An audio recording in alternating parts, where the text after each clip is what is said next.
Agora, Deus adotando seu próprio filho em sua família, então ele tomou Pedro, Tiago e João, pegou Moisés, Elias e Jesus e os levou para o topo da montanha.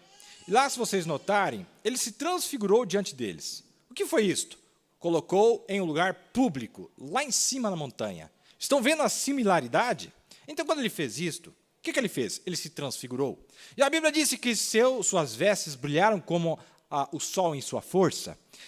As vestes, o manto que o pai, no Velho Testamento, colocava em seu filho no dia da adoção, Deus colocou o manto de imortalidade sobre seu filho no dia da adoção. Ali foi uma demonstração. Jesus não se tornou imortal ali, porque ele morreu na cruz depois.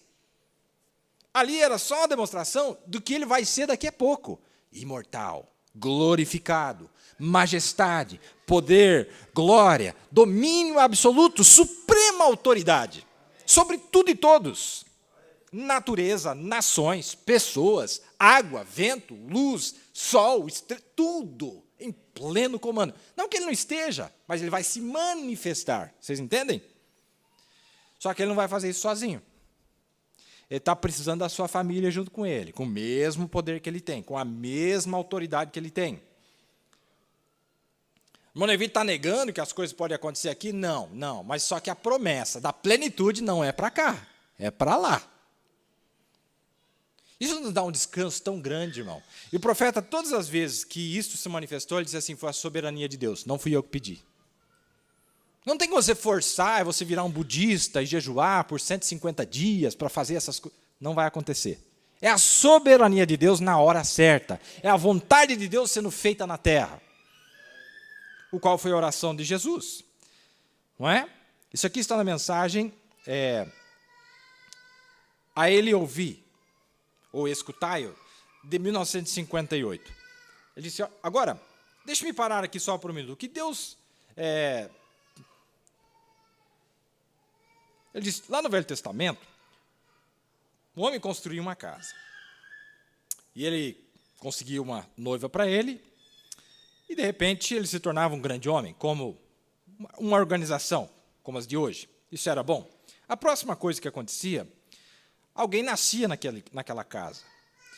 Isto é, quando o Espírito Santo, veja, outro Espírito vem, o qual é o Espírito de um filho que nasceu.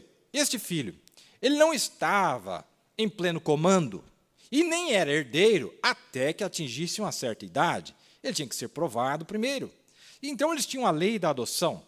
Para vocês, ministros, o posicionamento de um filho, é do que estou falando agora, que quando você chegar em um lugar onde ele vai ser adotado, Jesus deu uma linda ilustração disso aí no Monte da Transfiguração. O que aconteceu com Jesus vai acontecer com todo filho e filha de Deus.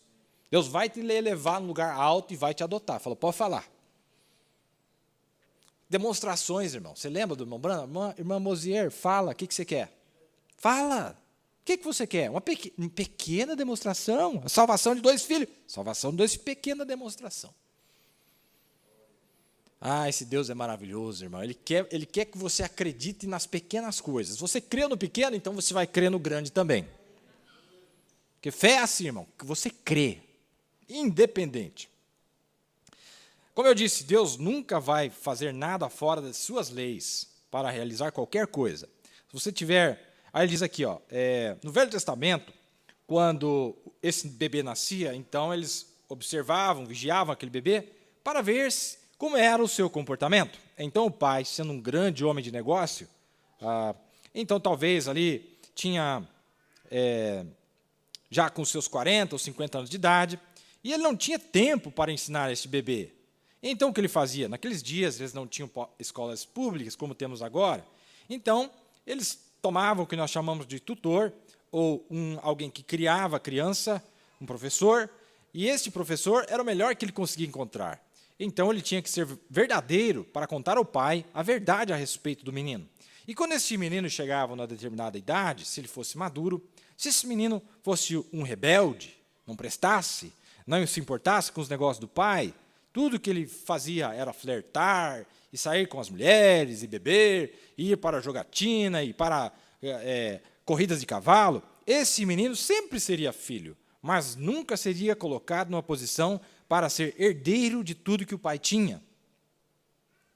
Mas se ele fosse um bom menino, e se interessasse pelos negócios do pai, e ele provasse que era o filho certo, então eles faziam uma cerimônia, pegavam o menino lá na rua, levavam ele para a rua, colocavam uma veste nele e colocavam ele em cima do andaime bem alto para que toda a cidade pudesse ver. Ah, irmão, Deus não vai fazer um negócio escondido, não.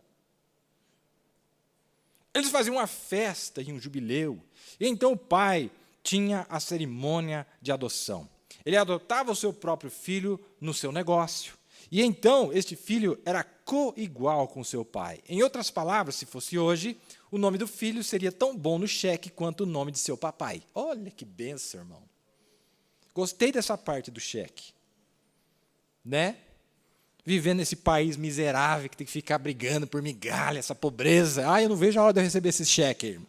Eu vou riscar cheque, mandar cheque para todo lado. Me aguarda, me aguarda. Eu creio nessas coisas aqui, viu, irmão? Eu creio nesse cheque aqui ilimitado. E olha, quando ele nos adotar, irmão, me aguarda. Não vai ter caneta que vai ser suficiente, tanto que eu vou gastar cheque. E cartão, white, né? Agora, observe o que Deus fez. Quando seu filho nascia, ele deixava ele... quando seu filho nasceu, olha o que Deus fez. Quando seu filho nasceu, ele deixou ele passar por 30 anos testando ele, provando ele. E então ele lhe deu 3 anos de provas duras. E então, no final das provas duras, então ele viu que seu filho realmente estava interessado nos negócios do pai, lá no Monte da Transfiguração, lá no livro de Lucas. Ele levou Pedro, Tiago e João, 3 testemunhas, subiu na montanha, e lá Deus realizou as leis da adoção. Eles olharam e viram Jesus. E suas roupas brilharam como um raio. E Deus fez sombra sobre ele, e uma voz saiu da nuvem e disse: este é o meu filho amado, escutai-o.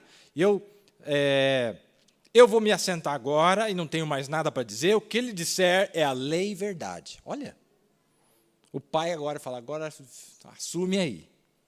Não é? Agora, a Bíblia diz assim, irmão, que o mundo jaz no maligno. O mundo está na mão do diabo, irmão. Não está na mão de Deus. Se tivesse, não estava o que está acontecendo aí agora.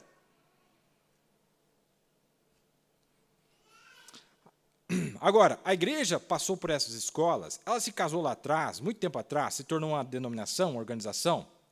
Mas notem, o nascimento produziu algo.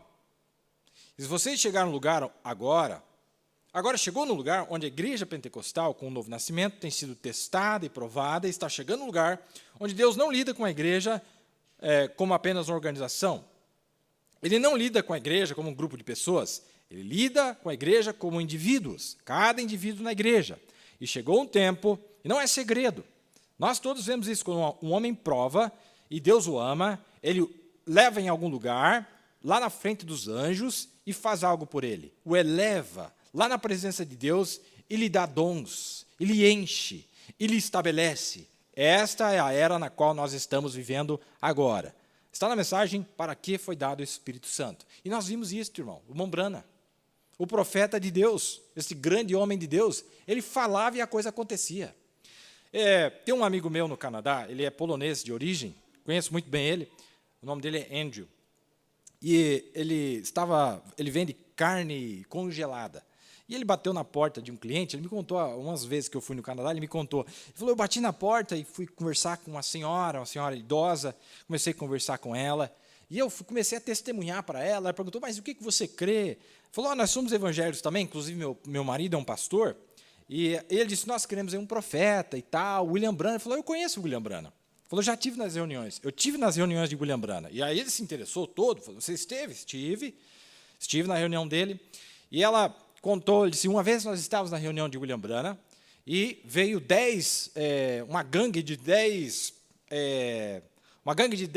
arruaceiros, não sei se eram motoqueiros, não me lembro do detalhe agora, e eles ameaçaram o profeta, onde ele estava pregando, e falaram que iam pegar o profeta. Eu nunca vi isso na mensagem. Mas como diz a Bíblia que Jesus fez muito mais coisas as quais todos os livros do mundo não seriam capazes de relatar o que ele fez. Nós cremos que tem coisas que aconteceram que não estão nas mensagens. E ela disse, eu estava na reunião, e William Branham, olha que coisa, irmão, você quer saber o que é um filho adotado? Ele disse assim, olha, ele falou, está vendo aqui? Está vendo aqui? Ele fez um sinal com a mão. Ele disse, aqui tem uma linha, bem aqui. Vou ter uma linha aqui. Se vocês passar dessa linha aqui, eu não sou responsável por vocês. Falou, se vocês passar dessa linha aqui, eu não sou responsável por vocês. E eles não se importaram, e os camaradas vieram. Diz que quando eles passaram daquele lugar que ele mostrou, os 10 caíram no chão, estático. E ficaram caídos no chão. Esse é o Filho de Deus, é um homem que fala a palavra e ela acontece. Deus cumprindo a sua palavra, pois a palavra de seu Filho é tão bom quanto a palavra dele. Esse é o Deus que nós queremos, esse é o Deus que nós amamos, esse é o Deus da realidade, é o Deus verdadeiro.